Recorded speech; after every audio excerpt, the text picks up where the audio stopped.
Hey everyone, welcome back to Retirees Benefits Hub. If you're watching this video, you probably saw the headlines this week and thought, wait, what's happening with my Social Security? And I don't blame you because what just came out of Washington is making a lot of people nervous. The Trump administration just announced plans that could change how hundreds of thousands of Americans qualify for Social Security disability benefits. And look, I know these stories can be confusing with all the political back and forth.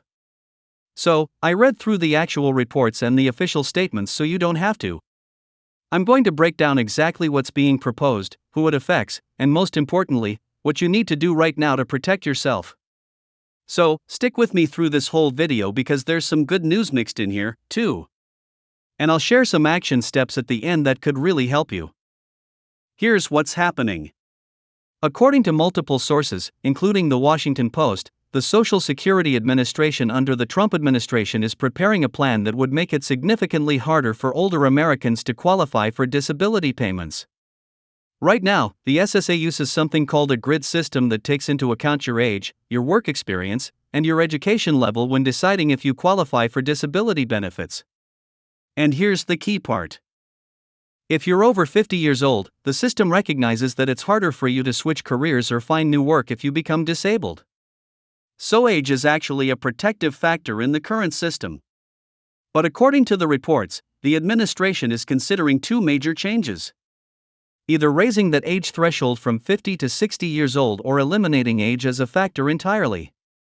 The Washington Post cited internal documents showing that this could affect approximately 750,000 people.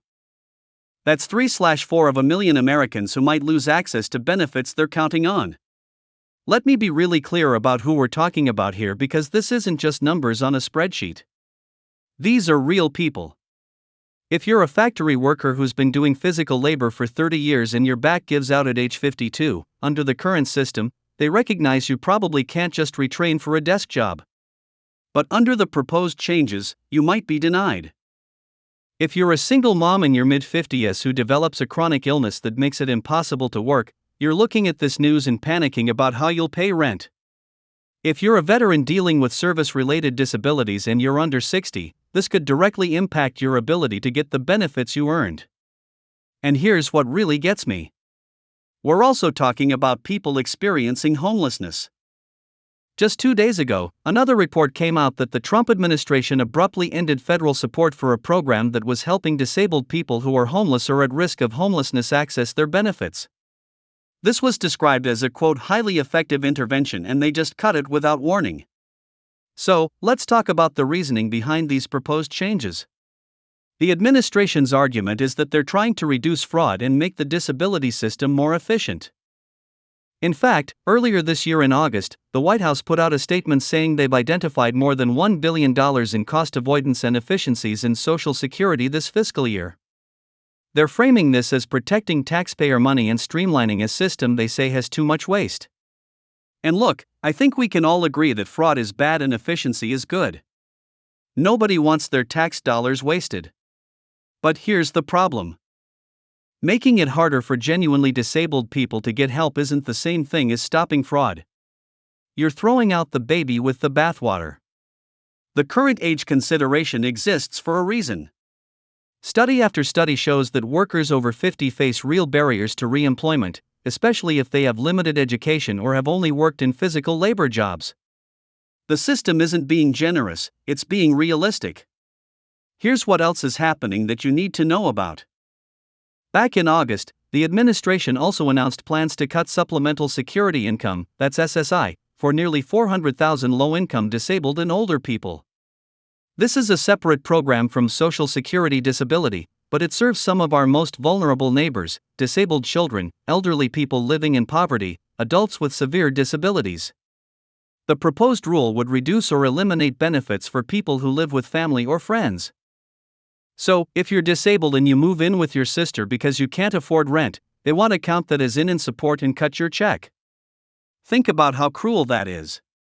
We should be encouraging families to help each other, not punishing them for it. So, when you add it all up, the disability age changes, the SSI cuts, the elimination of homeless outreach support, you're looking at potentially over 1 million Americans who could lose benefits or have a much harder time accessing them. Okay, deep breath because I promised you some good news. And there actually is some.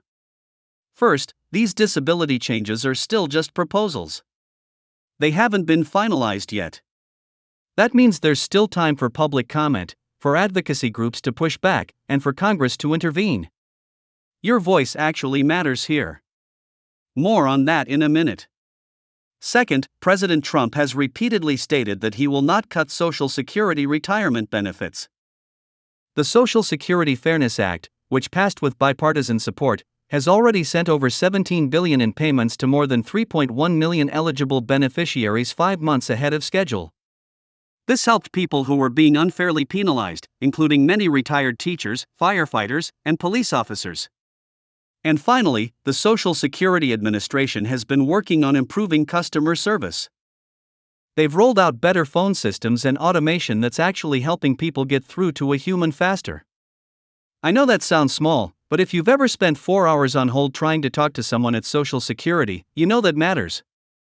Alright, here's your action plan. Whether you're currently receiving benefits, you're thinking about applying, or you're just worried about the future, here's what you should do. Number 1, document everything. If you have a disability or health condition that affects your ability to work, start keeping detailed records right now. Doctor's notes, medical tests, work restrictions, all of it. The harder they make the system, the more documentation you'll need. Number 2, if you're over 50 and you're thinking about applying for disability, you may want to apply sooner rather than later before any rule changes take effect. Applications take time to process anyway, so getting in the queue now could protect you under the current rules. Number 3, contact your representatives in Congress. I'm serious about this. Call your senators. Call your House member and tell them you oppose changes that would make it harder for disabled Americans to get benefits. Congress has oversight over Social Security, and they're hearing from lobbyists. They need to hear from real people, too. Number 4, if you're already receiving benefits, stay informed, but don't panic. Changes to disability rules typically affect new applicants, not people already in the system. But do watch for any letters from Social Security, and respond to them promptly. Number 5, connect with advocacy organizations. Groups like the National Organization of Social Security Claimants, Representatives, the Center on Budget and Policy Priorities, and disability rights organizations are fighting these changes. They have resources. They're tracking developments, and they can help. Look, I'm not going to sugarcoat this. If you're someone who relies on Social Security disability benefits, or you might need them someday, the next few months are going to be important. These proposed changes would make an already difficult system even harder to navigate. But here's what I want you to remember. You're not alone. There are millions of Americans in the same boat, and there are people fighting for you. Advocacy groups are already pushing back hard on these proposals. Members of Congress are speaking out, in channels like Retirees Benefits Hub are going to keep you updated every step of the way. The disability system exists because we as a society decided that people who can't work due to medical conditions shouldn't be left to suffer. That was a moral choice we made as a country, and it's worth defending. So, please take care of yourself.